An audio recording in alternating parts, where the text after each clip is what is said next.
গতকাল তোমাদেরকে আমি ডাব্লিউবিসিএস এর যে সিলেবাস সংক্রান্ত ভিডিও আমি করে দিয়েছি, সেখানে তোমাদের অনেকের অনেক প্রশ্ন এসছে, যেটা ভিডিও দেখার পর আমাকে মেসেজের মাধ্যমে জানিয়েছো। এবং তোমাদের বিশেষত এই নোটিফিকেশনটা নিয়ে সমস্যাটা হয়েছে। এই নোটিফিকেশনের মধ্যে পরিষ্কার দেওয়া আছে যে 2024-এর যে এক্সামিনেশনটা হবে সেটা 27/2/2014 যে সিলেবাস তার উপর বেস করে হবে, এবং 2025-এর যে এক্সামিনেশনটা হবে সেটা 17/6/2025-এর এক্সামের উপর বেস করে হবে। এবারে বক্তব্য হচ্ছে যে এই যে নোটিফিকেশনটা এটা কবে বেরোলো, এটা নিয়ে তোমাদের মধ্যে অনেক প্রশ্নটা আসছে। দেখো, যেহেতু পাবলিক সার্ভিস কমিশন একটা নোটিফিকেশনের মারফত তোমাদের পুরো জিনিসটা ক্ল্যারিফাই করছে, 2014-তে যে কটা তোমাদের অপশনাল পেপার ছিল, 2025-এ নতুন একটা অপশনাল পেপার অ্যাড হয়েছে যেটা আগে ছিল না, সেটা হচ্ছে নেপালি।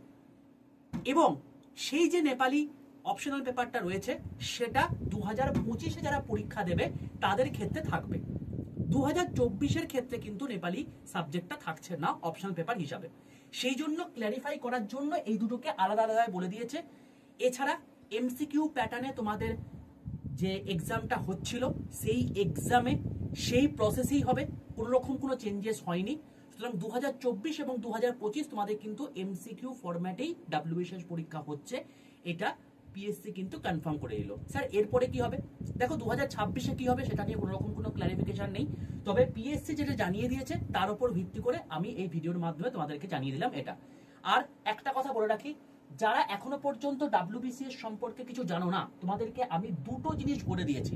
একটা হচ্ছে ডাব্লিউবিসিএস এর রিলেটেড যা কিছু আছে, যোগ্যতা, বয়স, এক্সাম প্যাটার্ন, কাট অফ, বেতন, বুক লিস্ট, কি কি ভালো পড়া উচিত, এই সমস্ত কিছু এই ভিডিওর মধ্যে বলে দিয়েছি। এবং তার সঙ্গে সঙ্গে কোন পদ্ধতিতে পড়লে তুমি ডাব্লিউবিসিএস এ ঠিকঠাক একটা স্কোর করতে পারবে, ডাব্লিউবিসিএস অফিসার অনায়াসে হতে পারবে, সেটা নিয়ে একটা ভিডিও করে দিয়েছি। এই ভিডিওর রিলেটেড ভিডিওর লিঙ্কে আমি তোমাদেরকে এই ভিডিওটা দিয়ে দেবো, অতি অবশ্যই গিয়ে দেখে নাও। তোমাদের যাদের যাদের যা কনফিউশন আছে পুরোপুরি ক্ল্যারিফাই হয়ে যাবে।